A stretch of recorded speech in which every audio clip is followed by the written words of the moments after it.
All right, students, this is, I think the last notes, if not the last notes, very, very close. That are the penultimate notes for this unit on stoichiometry. And this is kind of what we've been gearing up towards this whole time in a lot of ways. Um, this last topic is super, super important in the world of chemistry.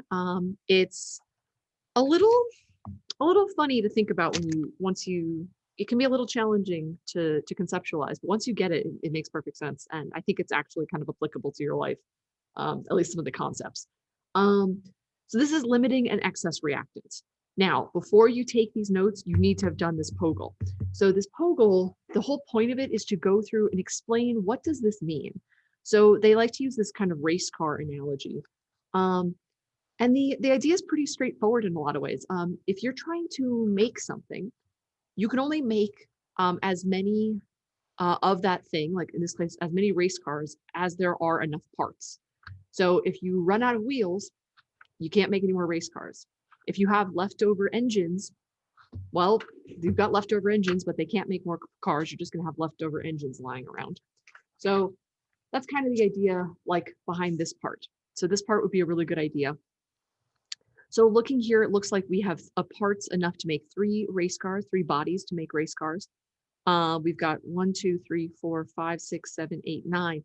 We only have enough wheels to make 2 cars though.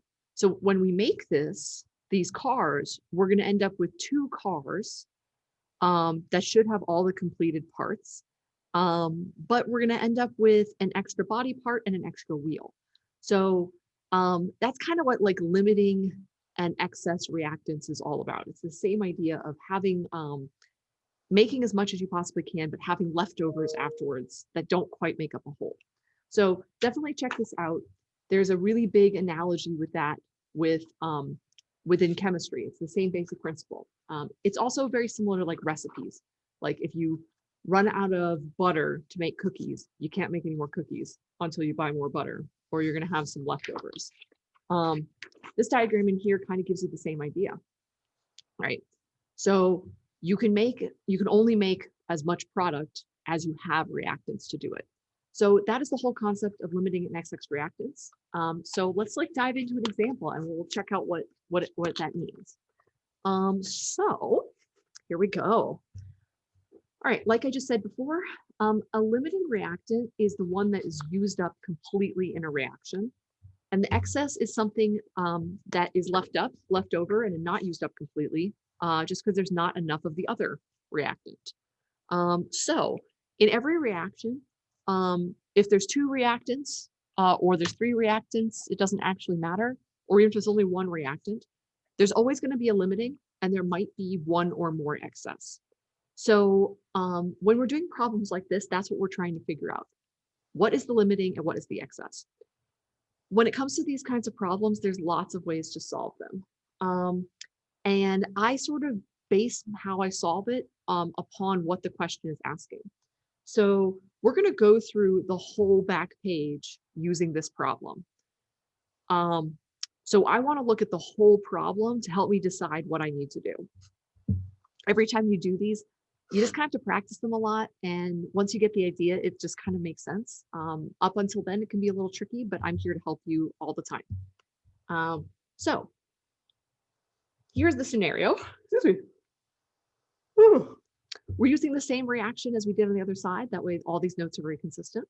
So we've got potassium phosphate, magnesium sulfate forming potassium sulfate and magnesium phosphate.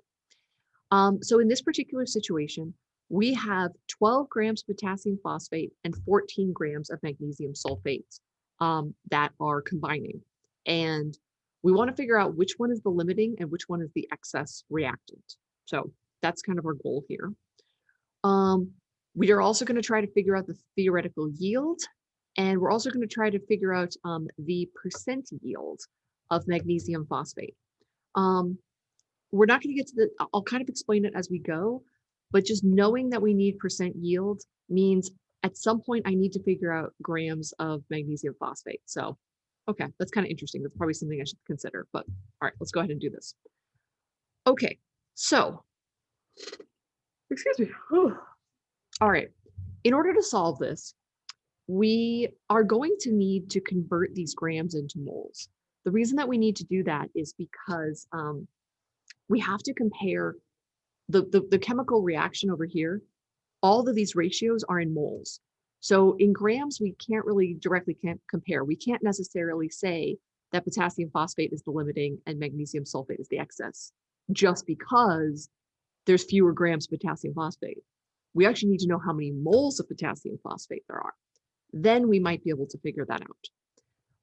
So I think what I'm going to do, my personal strategy, I want to figure out how many moles of magnesium phosphate, because I know eventually I have to figure out grams of magnesium phosphate. So let's figure that out.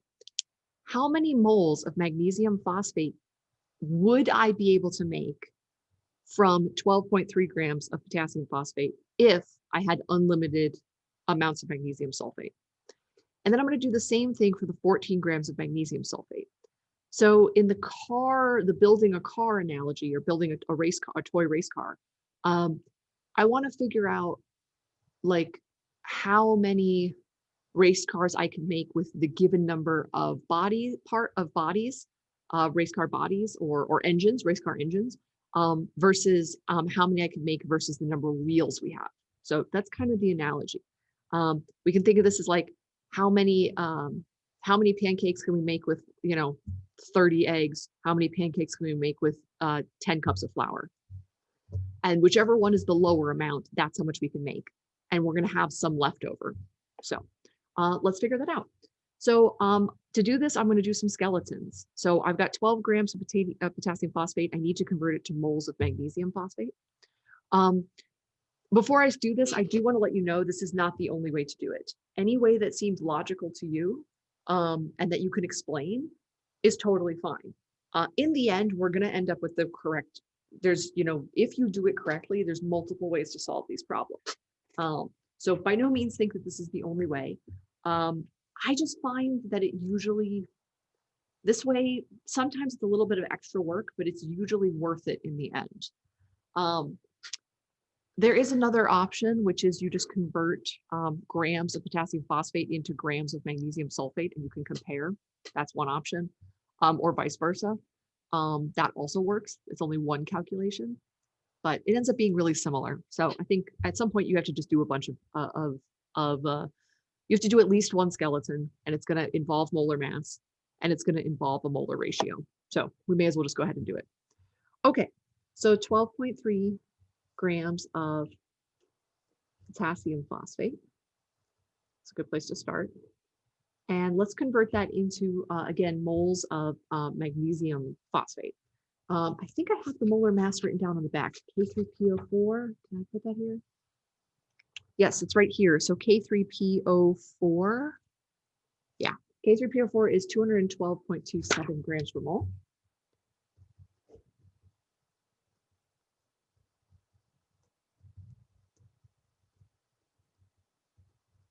I like to do these kind of examples, that way you don't have to calculate the molar mass 20 times.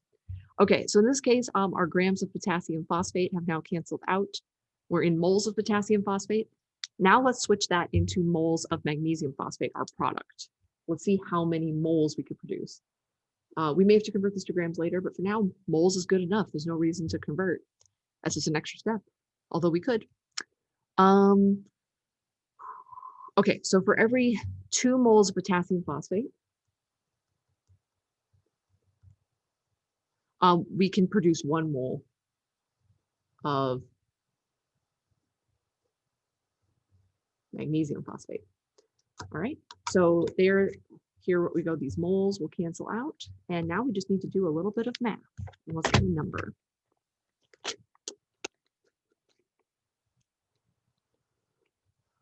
So let's see, 12.3 divided by 2.21,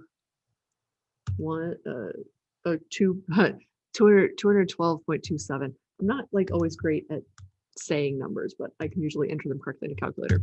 All right, so that looks like we are looking at 0.029 or so moles of magnesium phosphate. Okay, so what that means again is that based on the grams of potassium phosphate, this is the maximum amount of magnesium phosphate that could possibly be made. Again, based on just the grams of potassium phosphate, just on one of the reactants. So now we need to see if that is the same or less or more than what could be made from just the magnesium sulfate. If the other one were, if we had an unlimited amount of the other. So we're going to do another calculation. This will be grams of magnesium sulfate into magnesium phosphate. So we've got 14.0 grams of magnesium sulfate. Let me see if I've got the molar mass of magnesium sulfate on the back. It's probably here somewhere, I bet. And if it's not, we'll calculate it. Yes, it is. 120.38.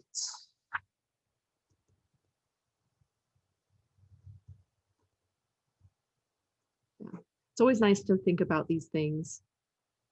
It could also be wrong, and if it's wrong, I've now messed up lots of problems, but we'll just have to hope that it's right. All right, so once again, we're going to cancel out grams here. That cancels grams of magnesium sulfate. We're in moles of magnesium sulfate, and let's figure out the molar ratio. So according to this equation, for every 3 moles of magnesium sulfate that we add, we can produce 1 mole of magnesium phosphate. So now we are in moles of magnesium phosphate. Now you have to have moles of the same thing in order to compare them. So once we can compare moles of magnesium phosphate to moles of magnesium phosphate, we'll be good to go. Once again, let's do a little bit of math. 14 divided by 120.38, yep, divided by 3. Okay, equals 0.039 moles of magnesium 3 phosphate. Okay, so now we need to interpret these results. So the whole purpose of this was to see, based on potassium phosphate, how many moles of magnesium phosphate we could make, and based on magnesium sulfate, how many moles of magnesium phosphate we could make.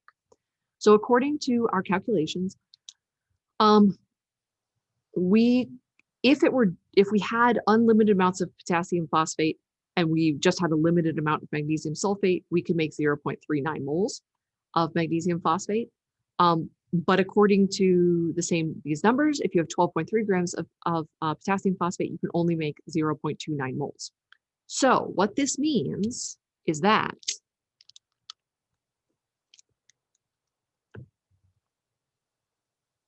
potassium phosphate is the limiting reactant. So potassium phosphate is what is limiting this reaction. Based on this, we make fewer moles of magnesium phosphate based on that amount. This at 12.3 grams of potassium phosphate than 14 grams of magnesium sulfate. The fact that there's less of it,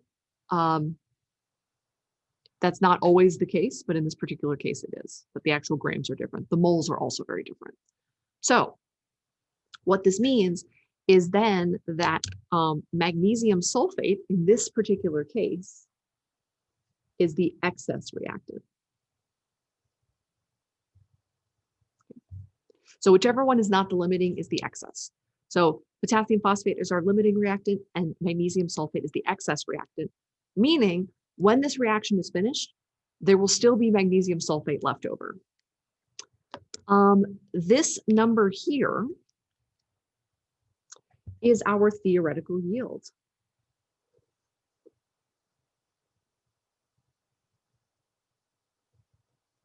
So let's talk about theoretical yield. Theoretical yield is defined as the amount of a product, the yield, that's like how much you get out of a reaction, that you should be able to get in theory, on paper. So this is like a calculated value that says, based on the amount of ingredients of reactants that we added, this is how much product we should expect to get if everything were absolutely perfect.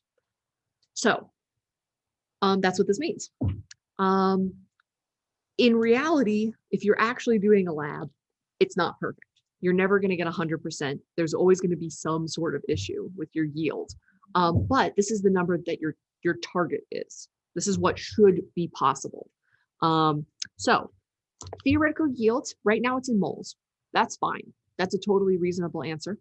I think for this calculation here though, let's convert it to grams. Oops, light went out, 1 second. Okay, yeah, so let's convert this to grams. So this number we're not going to use at this point. Maybe in another calculation later, if we did more with it, there are ways that we could use this number.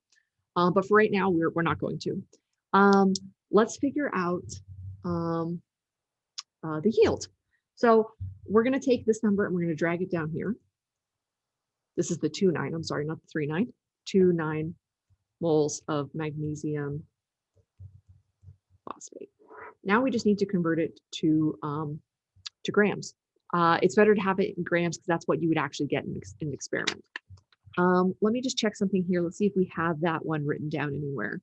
It's going to be a really big number if we have it. It doesn't look like I've had to calculate that one. So we're going to have to just find the molar mass real quick. That should only take but a moment if I can find my periodic table. There we go. Okay, I'm gonna calculate it, and I'm just gonna pause this, and I'll come back when I have the answer. All right, so I just calculated the answer, and double checking to make sure it makes sense. Yep, that looks good. So 262.87. Yep, which is higher than that one. So that makes sense. Potassium also is a bit bigger than magnesium. Yeah, that all works. Okay. You always want to double check. It's good to be skeptical, but also be prepared to be convinced, even if if everything actually makes sense, then you can be convinced. Okay, so let's do that, and this is going to, you know what? I just wrote that wrong. We need to reverse that. I'm gonna cross out this whole thing. It's crazy because this is funny. Sometimes this happens, but we should not have been dividing. We should have been multiplying that. This is why skeleton method is so good, because right away I was going to start trying to cancel out units, and I realized I couldn't, because it would have been moles times moles divided by grams. That doesn't work. So get rid of that. Let's do it correctly this time. There we go, much better. I'm very glad that you guys don't get to miss out on my horrific handwriting. That's really important. That's a huge part of who I am. It's a joke, but it's kind of true. Okay, so yeah, so here the moles are going to cancel out, if you can read that.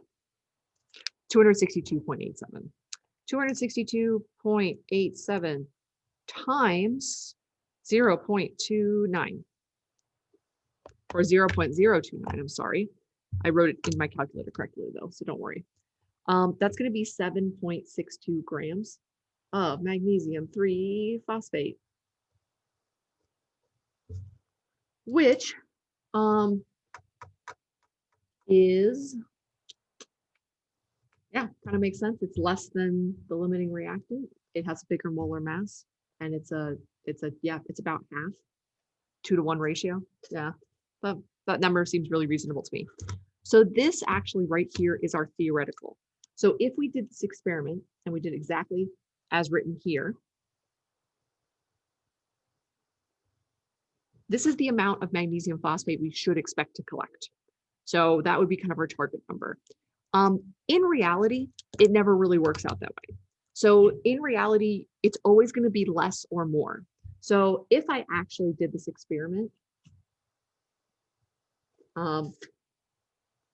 I would be much more likely to collect something. I just decided, I think I would have probably collected maybe, let's just say I collected something like 6.858 grams. So if we actually did this experiment, this is what we're going for.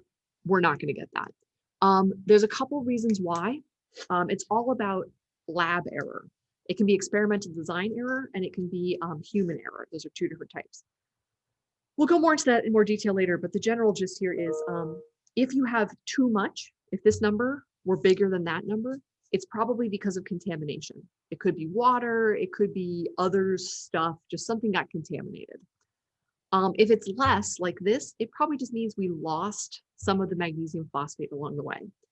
It could be for a couple of reasons. It could be because you spilled some out somewhere. It's possible. That would be like a human error. But it can also be because of just design flaw. Like maybe our filter paper for collecting this solid, maybe the filter paper wasn't very good and it let things through the filter paper. That's pretty common. Maybe there's more chemically going on here. Maybe this theoretical yield is a little bit too high. We'll learn more. You can learn more about that in AP chemistry.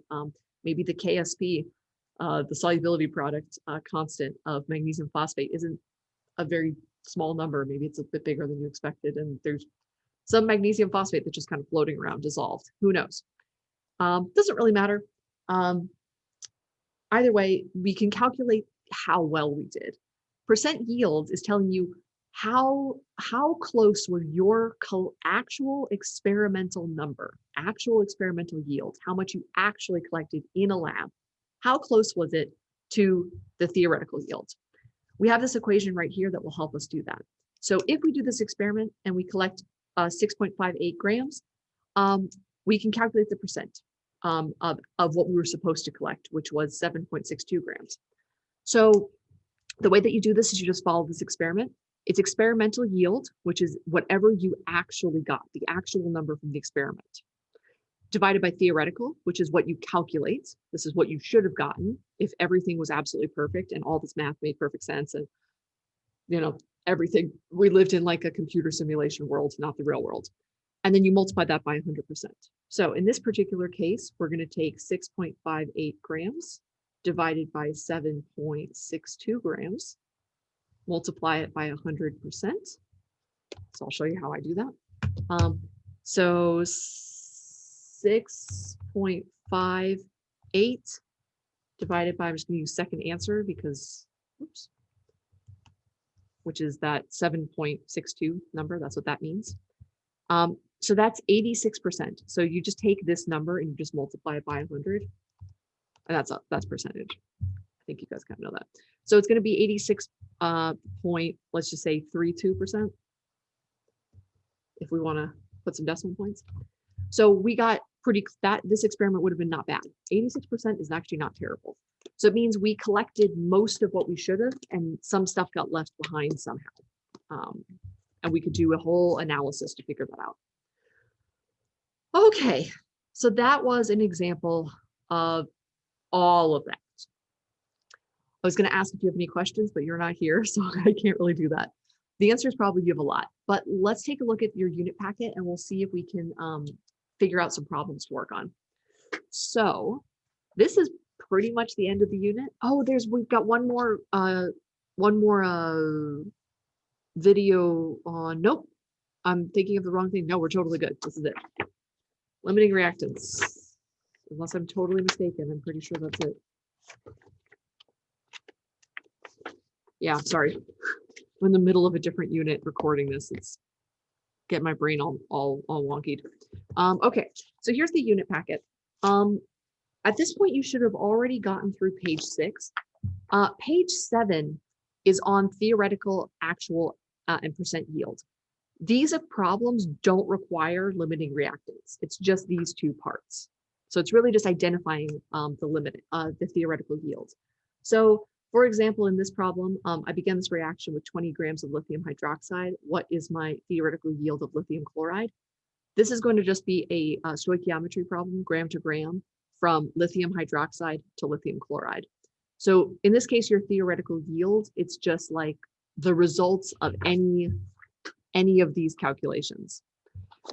When you're looking, if it doesn't say, this problem doesn't mention potassium chloride at all. If it says nothing, you can assume that there's excess. So in this particular problem, there is a limited amount of lithium hydroxide, but an excessive plenty of potassium chloride, so it doesn't really matter. They're only telling you the limiting.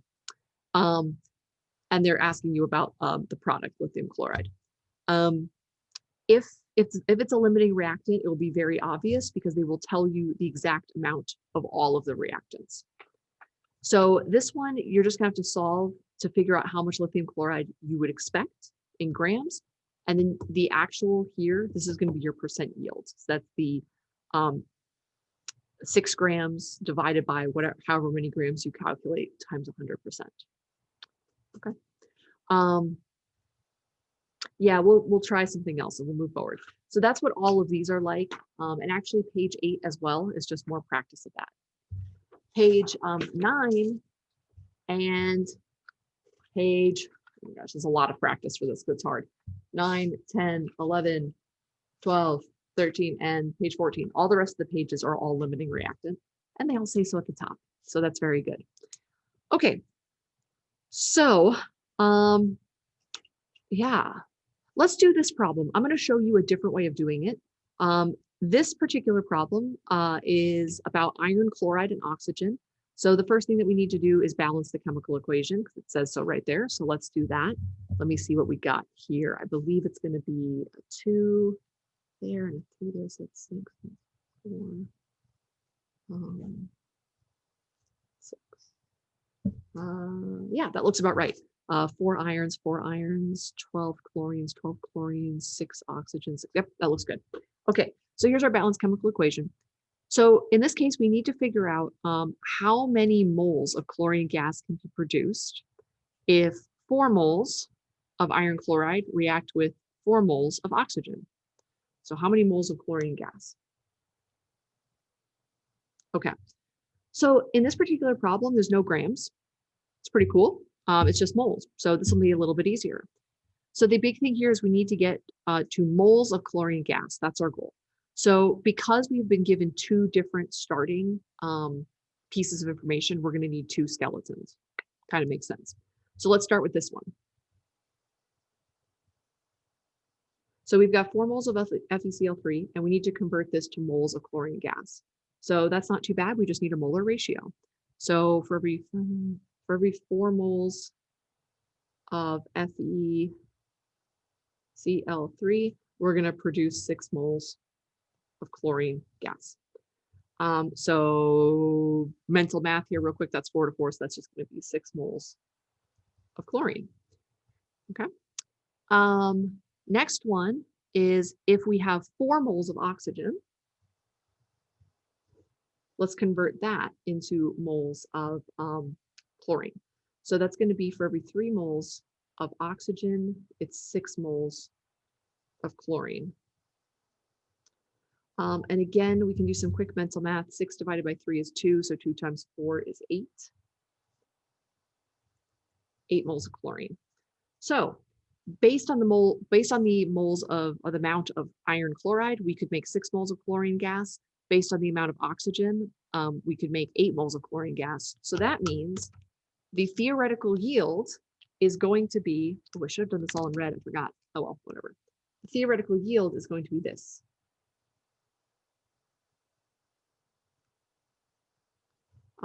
Yeah, because that's the smaller amount that we can make. We don't actually have enough iron.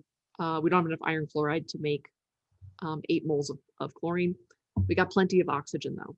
So that is going to mean that our limiting reactant is FeCl3 because it's the one that produced the least amount of chlorine gas, and our excess reactant is going to be O2. Okay. That is the principle. That's actually a great example because it's simplified with the mole thing. Okay. Yeah. Just waiting for that bell to ring. There's a whole bunch of problems. And what I think, I could go over 1 million of them, but there's already people on the internet who do 1 million, which actually, let me show you.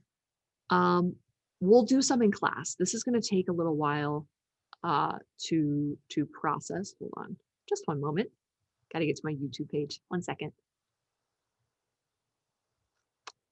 YouTube. Let me set it up here real quick. So yeah, we're going to have to go through this quite a lot. But you know, it's cool stuff. You kind of get the hang of it at some point.